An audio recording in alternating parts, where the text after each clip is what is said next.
dabagalo dee qofku markaasuu baqanaya laakiin ina kaahinayo kale xubin maaragtay firfircoon oo si gaara ula maaragtay member of speakers panel sidoo kale uu noqday gudoomiye ku-xigeenkii baarlamaanka Kenya 2008 iyo 2013 dabcan waxaan ku faahfaahin doonaa markaan introduction ka samaynayo qofka saddexaad uu noo yimaado Dr. Ukuru iyo Cabdirashiid waxay ka midaysan yihiin waxay ahaayeen dadkii reviewga committee loo xil saaray ama guddigii loo xil saaray inay maaragtay ay dib u eegis ku sameeyaan constitutionka qaybaha kala duwan ee dalka Kenya haddii siyaasiyiin tahay haddii mujtamaca Kenyaatiga tahay ba ay maaragtay ayagoo la kaashanaya u sameeyay dib u eegista ay labadoodaba ku jireen guddigaas 2009kii marka dabcan doodayadana waxay khusaysaa mawduuca kor noo saaran ama subjectiga kor noo saaran waxaan codsanaynaa inaan laga bixin dabcan waxaan u mahadcelinayaa nomadic isagu dee maaragtay aan ku qiyaasi karo inuu yahay xaqiiqatan platform aniga markaan si u eego educational yani dadka Soomaaliyeed wacyigooda kor loogu qaadayo sidoo kale waxaan u mahadcelin inuu maaragtay noo fududeeyay muxuu ahaa sabadan Somali space sabu noqonaya waxaan ka istacaaraystay suxufi abrone ayaa ereygaas bixin noogu sameeyay space inay tahay sabada marka waxaan sidoo kale markaan uga mahadcelinayaa nomadic sabadan quruxda badan ee uu maaragtay noo furay waxaan sidoo kale u mahadcelinayaa Ihana oo maaragtay qof aad iyo aad Soomaalinimadu ugu weyn tahay habeenna ka shaqeeya dadka Soomaaliyeed sidii ay maaragtay wacyigooda kor loogu qaadi lahaa and that is the objective yani hadafka ama goalka aan leenahay waxa weeyaan in aan dadka Soomaaliyeed wacyigooda aan kor u qaadno doodahan kala afkaarta waxa ka dhalanaya dadka wacyigooda in kor u kaco dabcan marka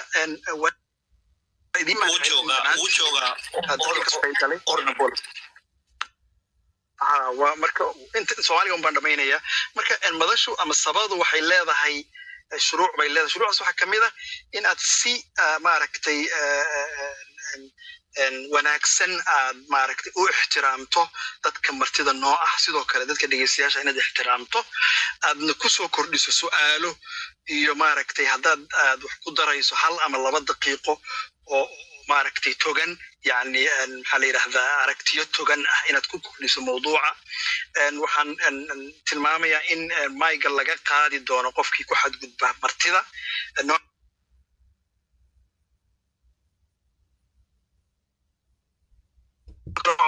aan laga bixinin aragtay mawduuca kor noo saaran codka ka go'ayo abduzaq sorry soo noqonaya marka soo noqda no it's okay hadda marka okay waa iska furanaynaa do you hear me now yeah very well sir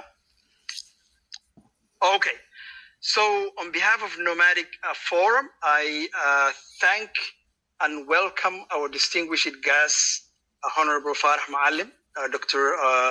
Ukuru and Honorable Abdirasheed. Honorable Farah Maalim is an MB from Dadaab, as everybody knows. From 2022 to current, he is a member of Speakers Panel, a former Deputy Speaker of Kenya from 2008 to 2013. Dr. Ukuru Okat is a lawyer. He was a member of experts on constitutional review in Kenya from 2009. He's a party leader. He can correct me of Third Way Kenya. Honorable Abdirasheed Abdullahi, I assume he's a Somali Kenyan. He was a member of Kenya's Committee of Experts on Constitutional Review from 2009. He can correct me also the years. We thank you, the audience, for joining in this learning discussion on Somalia's constitution, and we respect you But of course, this space has some rules. We should not disrespect the guests and also the audiences. We should engage in the discussion with constructive criticism for both the government and the opposition groups. And when I say the government, I mean the Somali government and the Somali opposition groups. The mic will be removed from anyone who doesn't follow these rules or the rules of the space. You can either ask any relevant questions, or if you have an opinion to express on this subject, you have 1 to 2 minutes. Also, we need to stay on the topic of the discussion.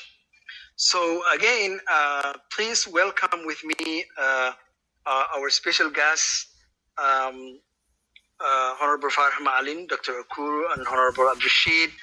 And I, if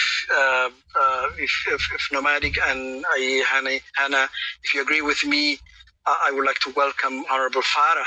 And I give you Honorable Farah about 10 to 15 minutes to express your opinion on the process of Somalia's constitution review and the ongoing heated debate regarding this process. Please welcome.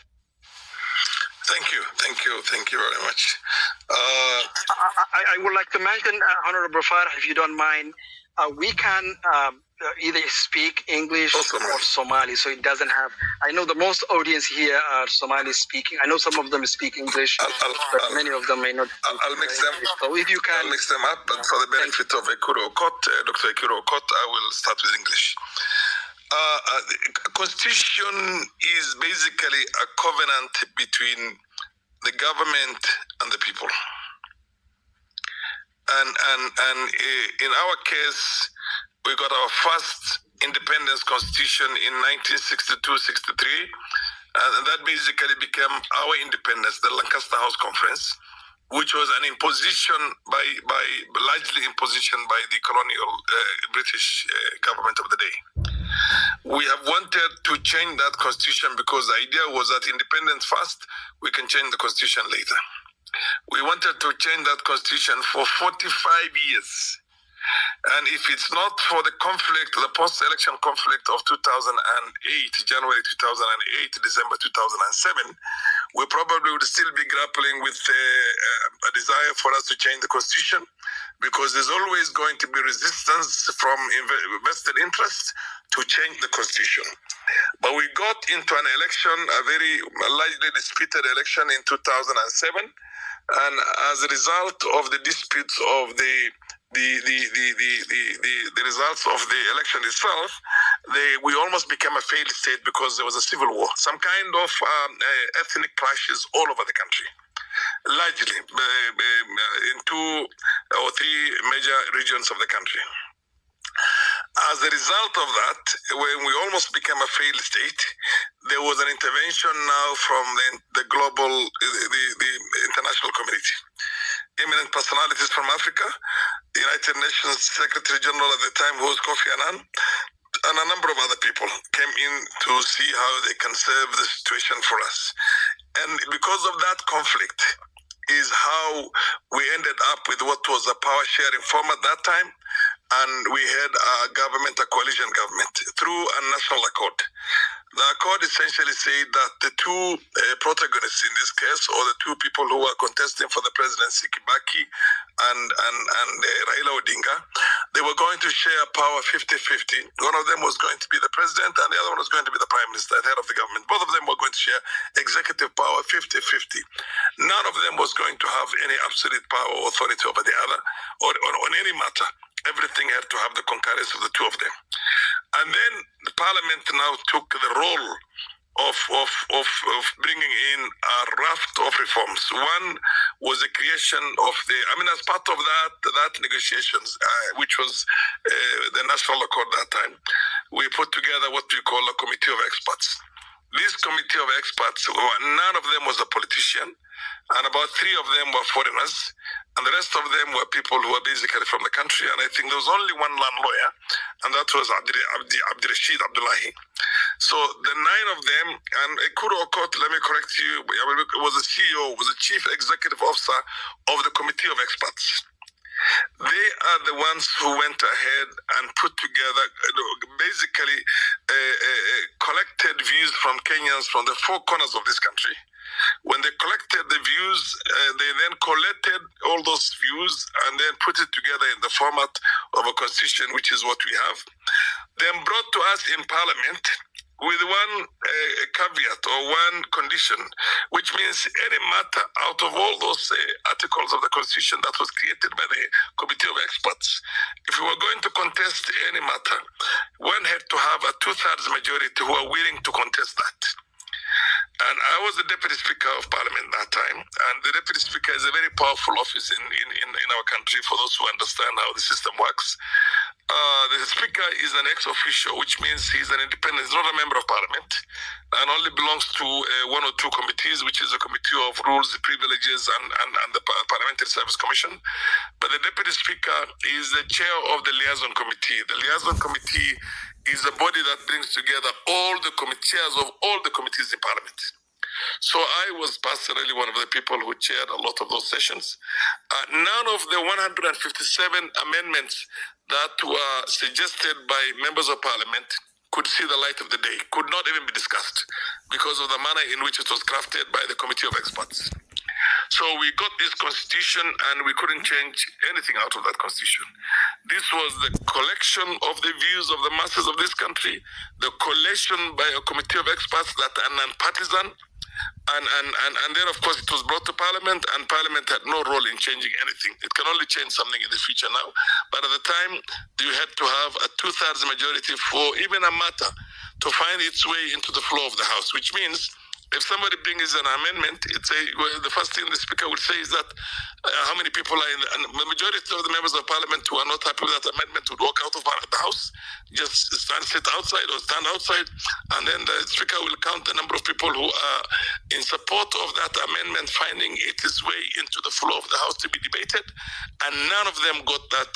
I think at the time we had 212 members of Parliament, and 2/3 of those days was about 147, I can't remember, 149 around there. So basically, politicians are interested parties in constitution making. They have limited role. This is the desire of the people of that country that time. They agree on what they want, how they want to be governed, how they want to be, the power structure has got to be, and the entire what you call gauntlet of government has got to be discussed in there, and the experts will collect and collect initially, and then collect that, and then come up with the documents. So you, as much as possible, there is.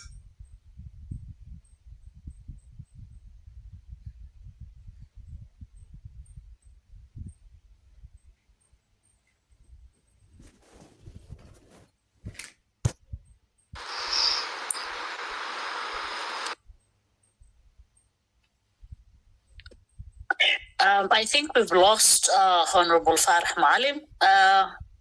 We cannot hear you, sir. If you could come back, we've lost you for a few seconds. Jomba, Mr. Farah let me come back again. Let me come back. One was the CEO.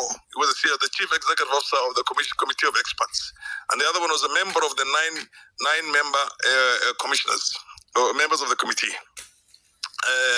And then basically they put that together, and the point I'm trying to tell you is that a constitution is a value document that literally addresses every aspect of the lives of the people of that country. 50 million in our case, in your case, 20, 25 million.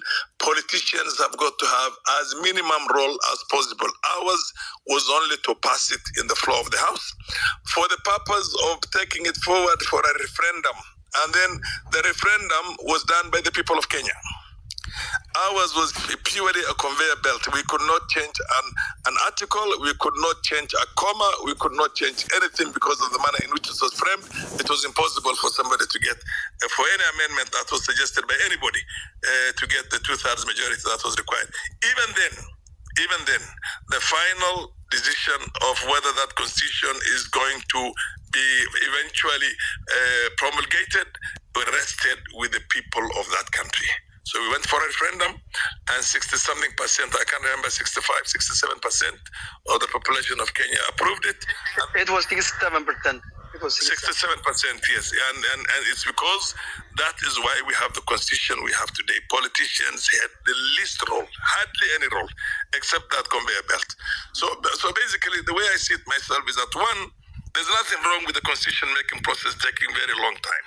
And I can tell you that ours, if it's not for the conflict that came in, where we almost became a failed state, worse than Somalia, we were not going to have that constitution, because that debate was there for the longest. But this time, because everybody knew that you better have a valid document that encompasses everything, and we changed everything. The whole of the system of the country changed. Today, as we talk, when you have an issue or Parliament enacts a law, somebody will run to courts, constitutional courts, and if it's not in line with the Constitution, it's going to be